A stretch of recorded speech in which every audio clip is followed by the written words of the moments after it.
दोस्तों, इस कहानी को बिल्कुल भी मिस मत करना, क्योंकि हो सकता है ये कहानी आपकी जिंदगी का वही मोड़ हो जहां से हार जीत में बदल जाए। और हाँ, ऐसी सच्ची कहानियां अगर रोज सुनना चाहते हो तो अभी सब्सक्राइब कर लो, क्योंकि अगली कहानी शायद आपके लिए ही हो। तो चलिए कहानी की तरफ। आरव ने ये लाइन पहली बार अपने दादाजी के मुंह से सुनी थी। वह तब बहुत छोटा था। दादाजी आंगन में बैठकर पुरानी घड़ी को ठीक कर रहे थे और आरव बाहर खेलने के लिए जल्दी कर रहा था। दादाजी ने उसे पास बुलाया और प्यार से कहा, बेटा, एक बात याद रखना, समय को बर्बाद मत करो, वरना तुम बर्बाद हो जाओगे। आरव ने सिर हिला दिया, लेकिन उसके मन में ये बात नहीं उतरी। उसे लगता था कि समय तो रोज आता है, रोज जाता है। अभी तो वो छोटा है, आगे बहुत जिंदगी पड़ी है। यही सोच उसके अंदर धीरे धीरे आदत बन गई। स्कूल में आरव न बहुत तेज था, न बहुत कमजोर, लेकिन उसकी सबसे बड़ी कमजोरी थी काम को टालना। होमवर्क मिलता तो कहता कल कर लूंगा, टेस्ट आता तो बोलता अभी बहुत समय है। फिर वही समय मोबाइल गेम, रील्स और दोस्तों की बेकार बातों में उड़ जाता। दिन कब निकल जाता उसे पता ही नहीं चलता। समय बीतता गया। आरव 12वीं में पहुंच गया। अब पढ़ाई जरूरी थी, लेकिन उसने वही गलती दोहराई। वो हर दिन खुद से कहता कल से पक्का पढ़ाई शुरू, लेकिन कल आया ही नहीं। परीक्षा हुई, रिजल्ट आया, नंबर औसत रहे। माँ चुप हो गई, पिता निराश हो गए और दादाजी ने सिर्फ इतना कहा, समय बहुत तेज भागता है बेटा। कॉलेज में आरव को आजादी मिल गई। वो देर रात तक जागता, सुबह देर से उठता, क्लास छोड़ता और दोस्तों के साथ घूमता। उसे लगता था कि डिग्री तो मिल ही जाएगी, मेहनत बाद में कर लेगा।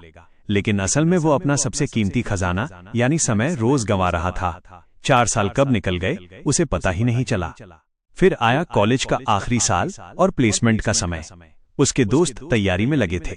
किसी ने स्किल सीख ली थी, कोई इंटरव्यू प्रैक्टिस कर रहा था और कोई अपने प्रोजेक्ट बना रहा था। लेकिन आरव खाली था। अब उसे डर लगने लगा। उसने तैयारी शुरू की, मगर देर हो चुकी थी। पहला इंटरव्यू हुआ, वो घबराया। सवाल आए, जवाब नहीं निकले। रिजेक्शन। दूसरा इंटरव्यू, फिर रिजेक्शन। तीसरा, चौथा, लगातार असफलता। जब आखिरी लिस्ट आई और उसमें उसका नाम नहीं था, तो वो अंदर से टूट गया। उस दिन उसे दादाजी की लाइन याद आई, समय को बर्बाद मत करो। अब ये लाइन उसके कानों में नहीं, दिल में बज रही थी। आरव घर लौटा। माँ ने बिना कुछ पूछे खाना परोस दिया। पिता ने बस एक नजर देखा और चुप हो गए। उस चुप्पी में बहुत दर्द था।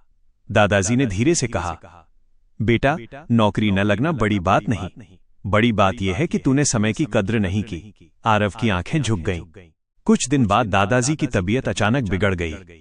अस्पताल में डॉक्टर ने कहा, अब हालत गंभीर है। आरव के पैरों तले जमीन खिसक गई। वह दादाजी के पास बैठा। दादाजी ने उसका हाथ पकड़ा और बहुत धीमे से बोले, बेटा, समय किसी के लिए नहीं रुकता। मैं जा रहा हूं, लेकिन तू मत रुकना।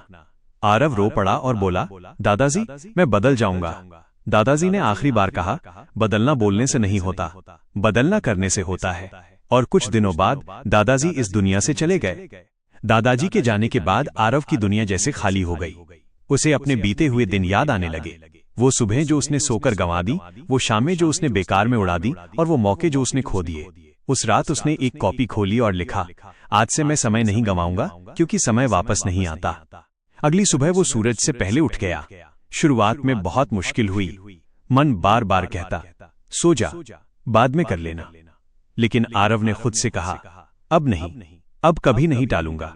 उसने मोबाइल कम किया, सोशल मीडिया हटाया और पढ़ाई शुरू की। उसने नई स्किल सीखनी शुरू की, रोज अभ्यास किया और खुद को बेहतर बनाने में लग गया। 3 महीने बाद उसे पहला छोटा काम मिला। पैसे कम थे, लेकिन खुशी बहुत बड़ी थी। उसने वो पैसे माँ के हाथ में रखे। माँ की आंखों में आंसू आ गए और उसने कहा, बेटा, आज मुझे तुझ पर गर्व है। आरव का दिल भर आया। समय बीतता गया। आरव लगातार मेहनत करता रहा। धीरे धीरे उसे बड़े मौके मिलने लगे। आखिरकार उसकी नौकरी लग गई। इस बार वो डर नहीं रहा था, क्योंकि इस बार वो तैयार था।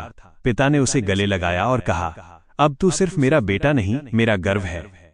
एक दिन आरव दादाजी की तस्वीर के सामने खड़ा हुआ और बोला, दादाजी, आप सही थे। समय को बर्बाद करने वाला इंसान आखिरकार खुद ही बर्बाद हो जाता है। और दोस्तों, यही इस कहानी की सबसे बड़ी सीख है। पैसा वापस आ सकता है, लेकिन समय नहीं। जो आज मेहनत नहीं करता, वो कल पछताता है।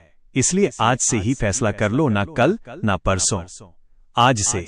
समय को बर्बाद मत करो, वरना तुम बर्बाद हो जाओगे।